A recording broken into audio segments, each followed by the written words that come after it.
පොඩකින් චුටි දෙයක් කියන්නද? ඔයා කැමතිද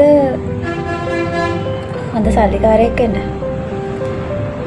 හරියට අපේ භාෂාවෙන්ම කියනවා නම් හොඳ සල්ලිකාරයෙක්. කවුද කැමතිනේ? එහෙම කරන්න පුළුවන්ද? ඔව් කරන්න පුළුවන් අනිවාර්යෙන්ම. හිතුවත් කරන්න බැරි මොනවදනේ? හැබැයි ඒකට නම් ඉතින් ඔය 8-5 ජොබ් එක කරලා නම් හරියන්නේ නැහැ. අපි හැමෝම දන්නවා ඒත් ඒ ගැන කිසිම උනන්දුවක් දැනුමක් නැහැ අපි ළඟ. කැමතිද ඒක පාවිච්චියට ගන්න?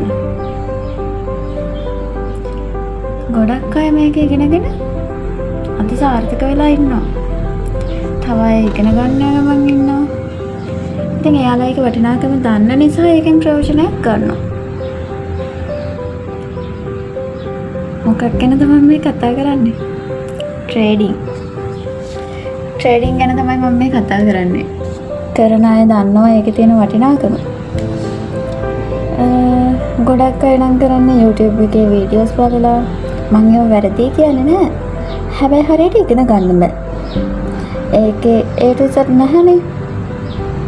ඒක හරියට ඉගෙනගෙන එහෙම කරනවා නම් ඔයාට හොඳ ඉන්කම් එකක් හොඳ ප්‍රොෆිට් එකක් ගන්න පුළුවන්. ඒක ඔයා කැමතිද එහෙම කරන්න? එහෙනම් එන්න අපි කියලා දෙන්නම් ඔයාට.